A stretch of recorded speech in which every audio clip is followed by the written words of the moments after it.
Всем привет, ребята!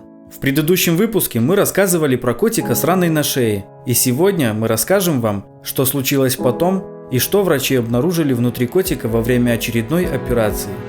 Не забывайте включать максимальное качество видео, устраивайтесь поудобнее и приятного просмотра.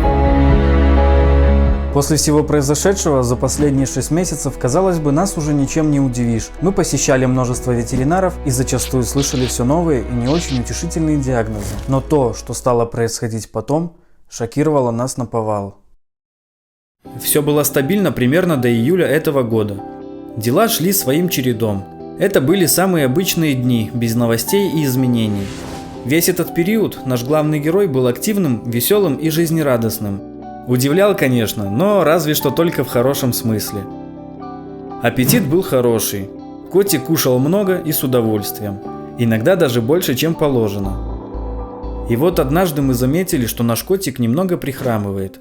Поначалу мы подумали, что он просто неудачно спрыгнул со стола, когда нас не было дома, и ударил или подвернул лапку. Решили подождать до завтра и посмотреть, как будет его состояние. На следующий день лучше не стало. Он все время спал, практически не вставал и выглядел не очень здорово. Ближе к вечеру он встал, чтобы сходить в туалет. И тогда мы заметили, что у него постепенно начинает опухать лапа, на которую он хромает. И вместе с ней весь тот участок, где когда-то была рана, которая, к слову, уже давно затянулась и даже заросла шерстью. А время уже позднее, ничего не сделаешь, никуда не свозишь. К тому же было воскресенье, выходной день. Мы перепугались, пробовали сами очень легонько щупать лапку на наличие перелома. Пригласили даже человека, который в этих делах понимает. Но ничего похожего на перелом там и близко не было. Если это не вывих и не перелом, тогда что это? Почему кот лежит весь опухший и опять не двигается?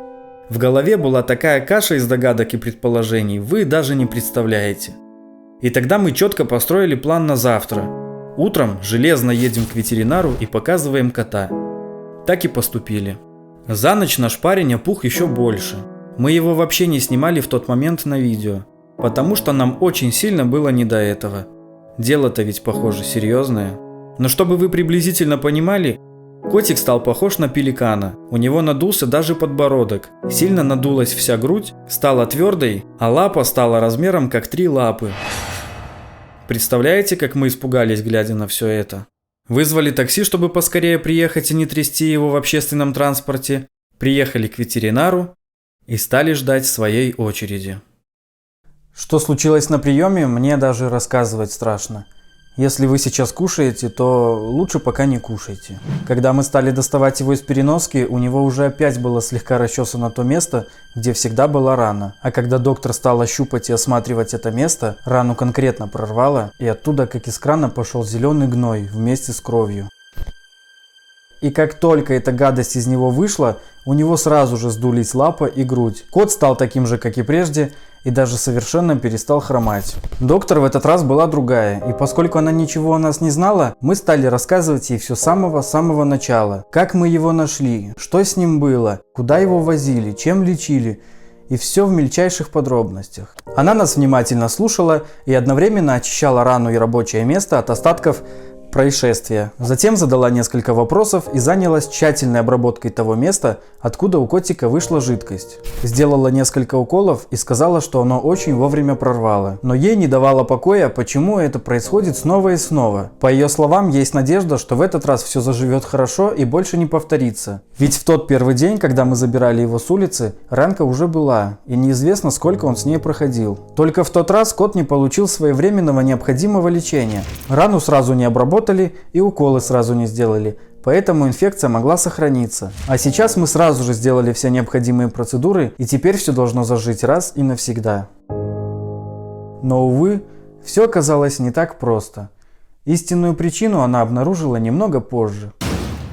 Ирина Романовна, так зовут нашего доктора, хорошенько обработала напоследок рану фиолетовым антисептиком, чтобы совсем не оставить микробам шансов, и сказала приезжать каждый день на укол и осмотр раны. Мы поблагодарили ее и поехали домой. Вот только домой мы ой как не скоро попали.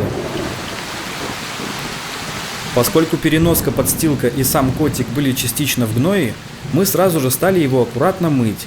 Тем более сама Ирина Романовна дала нам на это добро. Затем наш милаха занялся своим любимым делом, а мы сидели и долго-долго переваривали все, что сегодня произошло. Хочу заметить, что после того, как наш герой избавился от этого, скажем так, лишнего веса, он моментально ожил и стал вести себя как и прежде. Такой же игривый, веселый и жизнерадостный котик. На следующий день мы поехали на второй прием. Ирина Романовна осмотрела больное место, заложила туда мазь, брызнула антисептиком и сделала уколы. Наш пациент очень сильно боялся докторов и в целом ветеринарные учреждения. Несколько раз вырывался, убегал в ближайший открытый кабинет и прятался под столом. Несколько раз мы вместе с докторами ловили его по всему залу. Настолько ему не хотелось этих лекарств и уколов. Но, увы, без них никак.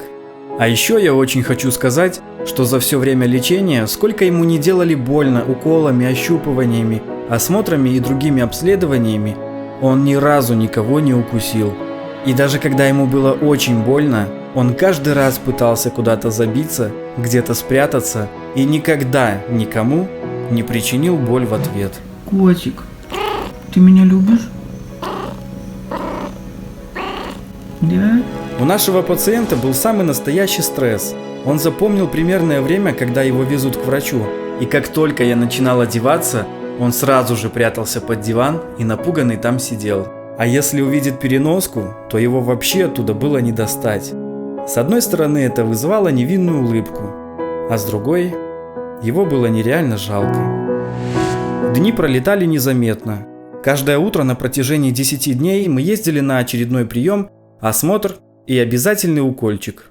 Ирина Романовна следила, чтобы его ранка хорошо затягивалась, но рана ей очень не нравилась. Даже при правильном лечении все равно появлялось какое-то уплотнение, и она плохо заживала. Наша доктор явно подозревала, что внутри находится что-то лишнее. Вот только найти это что-то все никак не удавалось. Тем более нужного оборудования в нашей городской ветеринарной станции нет, и все приходится делать на ощупь. И вот спустя некоторое время, во время очередного осмотра, ей все же удалось там кое-что нащупать. В области раны четко выделялся будто какой-то инородный предмет. Его было очень сложно поймать пальцами, он будто ускользал и где-то там в шее прятался. Похоже, именно эта штука и стала причиной бесконечных абсцессов, опуханий и страданий. Но что это? Откуда оно там взялось и почему его так сложно выявить? Вопросов было гораздо больше, чем ответов. Чтобы не принимать каких-либо решений и не делать поспешных выводов, Ирина Романовна взяла мобильный телефон и позвонила другому доктору, который, видимо, хорошо специализируется по части хирургии. Но, к сожалению, на тот момент он был очень занят. И тогда они решили перенести прием на следующее утро и поступить как-то так.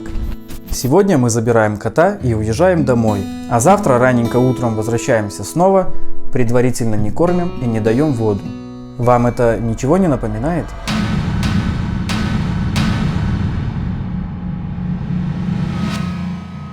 Так и поступили. Опять похожее чувство, как и в прошлый раз, только уже с надеждой на завершение всех этих ужасных мучений и разгадкой всех тайн.